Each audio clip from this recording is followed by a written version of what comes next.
It will take years of research for us to fully understand the pandemic's long term effects on our mental well being. But the recent U.S. Surgeon General's public health advisory reports an alarming spike in depression and anxiety among our youth. LA Times education reporter Howard Bloom has been following the youth mental health crisis. Howard, this is such an important story. Thanks for being here to share it. Happy to do it. It is very important. This was this Surgeon General's second advisory. Tell us what it says and how it's related to the first.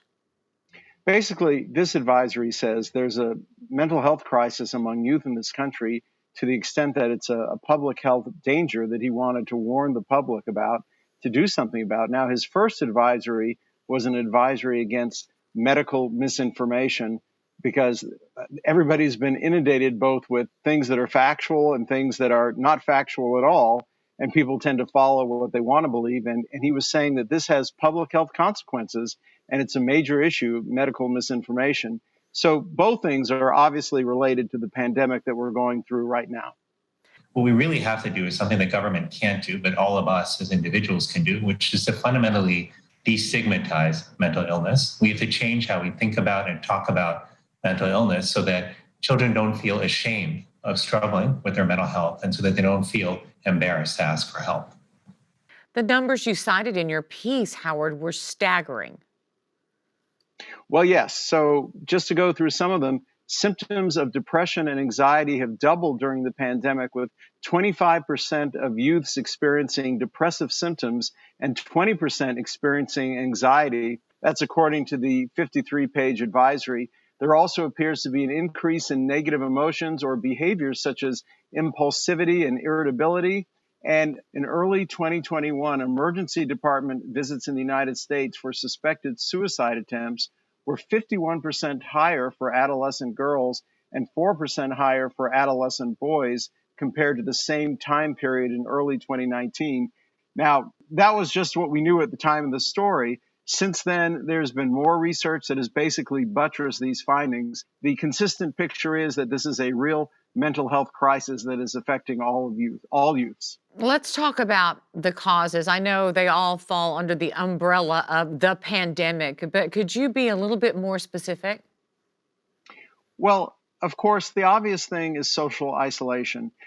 And basically, school is not just about learning. It's also about interacting among your peers. It's getting and giving and receiving social cues, growing emotionally as a person. And people were shut in. Children were shut in their homes, and they were missing this companionship and this element of their growth. But even the academic part was harder for them, and it was depressing. And then you had situations in the family, economic hardships, medical hardships, often death, disease, serious illness, and all of those things took their toll. And let's not forget, growing up is not that emotionally easy in the first place. Yeah, all that uncertainty is really wearing them down. And there are certain groups that are hit harder. Could you explain? Well, basically, it's those groups that are hit harder all the time. So economically disadvantaged families, especially minorities, students of color, students with disabilities who could not get access to the services they needed. I remember there was one story of a teacher trying to reach out to a 6-year-old special ed student, and she told me that the student tried to go through the screen to reach her just so the student could touch the teacher, but of course that was not possible. So basically, the pandemic has exacerbated problems that have already existed in our society that separate those who have resources from those who don't. One young man named Jesus, he was talking about how people had disconnected and that some of his peers, even when they were back in school, were not connecting. It was almost as though they were still online and they could walk out and tune out. And he said he had seen the signs of this even before people came back to school. When people were on Zoom, students regularly had their cameras turned off. They did not respond. They did not interact with their peers or the teacher. You didn't even know if they were there. And the parents are suffering too, so they're not always in the best position to help. And I guess the other thing is that oddly enough, there's a lot more money for mental health resources than previously, but there aren't enough staff to hire So a lot of these jobs, these mental health counseling jobs in schools, are actually vacant right now. They cannot find people to fill them. The Surgeon General is hoping that this will be a call to action, right?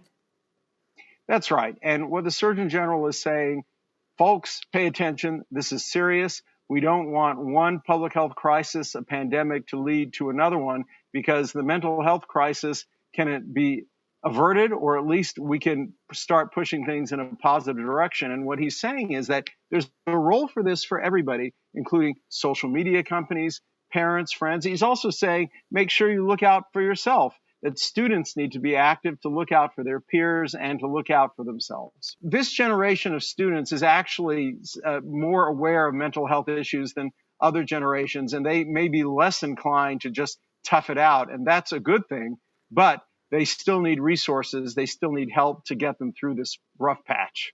Howard Bloom, always great to have you and reporting today on the mental health of our young people. So important. Thanks, Howard. Happy to do it.